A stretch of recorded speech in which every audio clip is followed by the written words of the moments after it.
Hey beautifuls. Hello. Just wanting to tune in after what's been a massive week. I don't know whether you have felt it as well.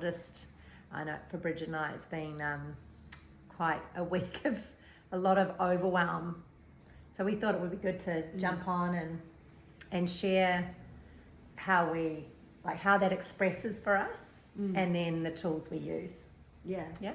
Because we feel like, this is the stuff that's happening behind the camera and that we're all probably going through in our own way, and that if there's an opportunity for us to kind of open the door into our lives, that you might not feel so alone. Yeah.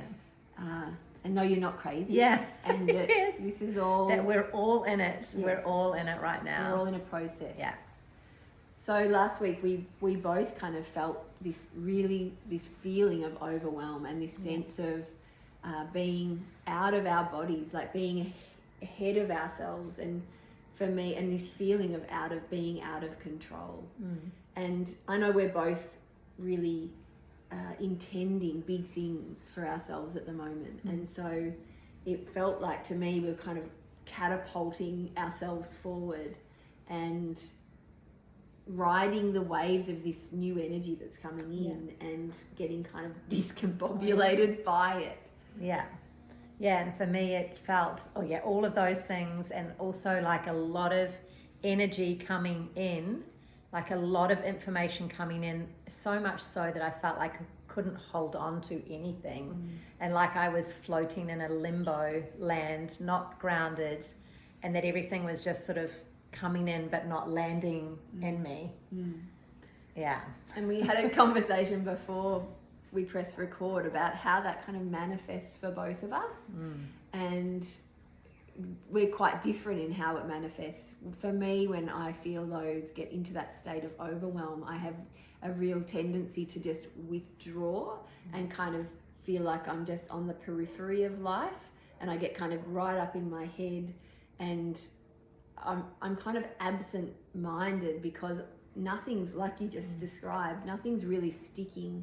So I'm going through life, but I'm not awake to it. I'm making decisions about things that later on I can't remember I've made, or things have happened that I can't really recall, because I'm kind of on the edge of life. I'm not really in it and present.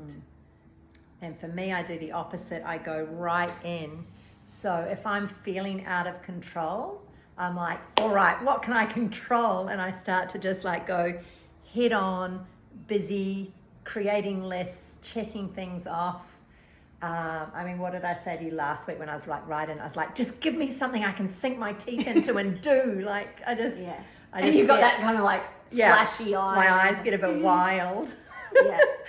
And I just go into overachieving mode and overdrive until I just sort of land in a heap.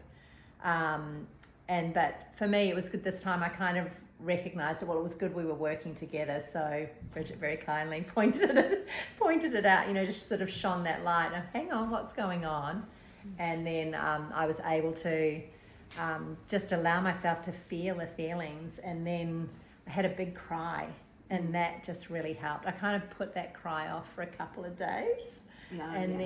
But when I allow myself to just slow down and stop checking things off lists and actually just be with the fears that were underneath, I just allowed them all to surface, felt them, cried, and it's kind of released it. And I had the same. I was kind of felt pretty okay at the start of last week, but then the wheels started to fall off. So big things are happening in life for all of us, and for me those big things had feelings attached to them, and the feelings weren't being fully recognized or felt in me, and so they go into my head. The thoughts just speed up, and so by the end of the week I also got sick, and it just allowed that kind of feeling of being overwhelmed. Really, towards the end of the week, I just couldn't stop tearing up. I also got my bleed, and so these kind of what the universe seems to do, and what I saw for you the other day when we were working, is it'll just put, like, for me, it like stacked it on. I got more and more things that like I couldn't just power through and cope with. And for you hit dead ends. Everything you were trying to tick off. Everything I tried to do, I couldn't, something would come up that would prevent the next step from happening. Yeah, it was infuriating and frustrating until it then became quite comical.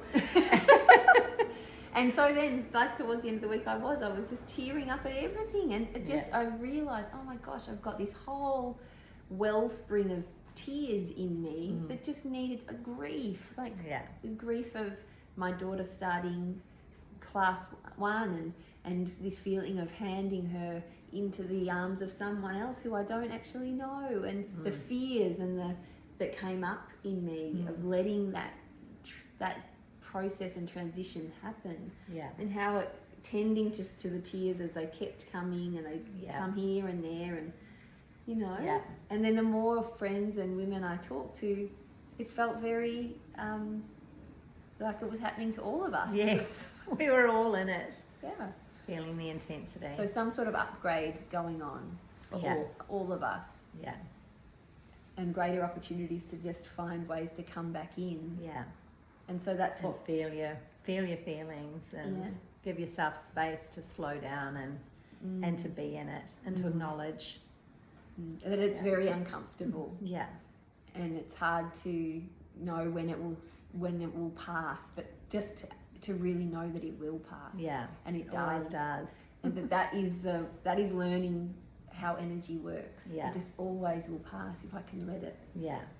And if I can actually slow down enough. If you slow down enough to be in it, that's how it does pass. It does resolve. Yeah. It's when we speed up with it and keep powering through, and it sticks around. It does. So we hope that helped you in some way to feel less alone. And if you know of a sister or anyone who is also in it right now, please share this with them. We just want to share any ways that our sisters can feel less alone in going through this really huge change and transition. Yeah, for sure. We love you. Mwah.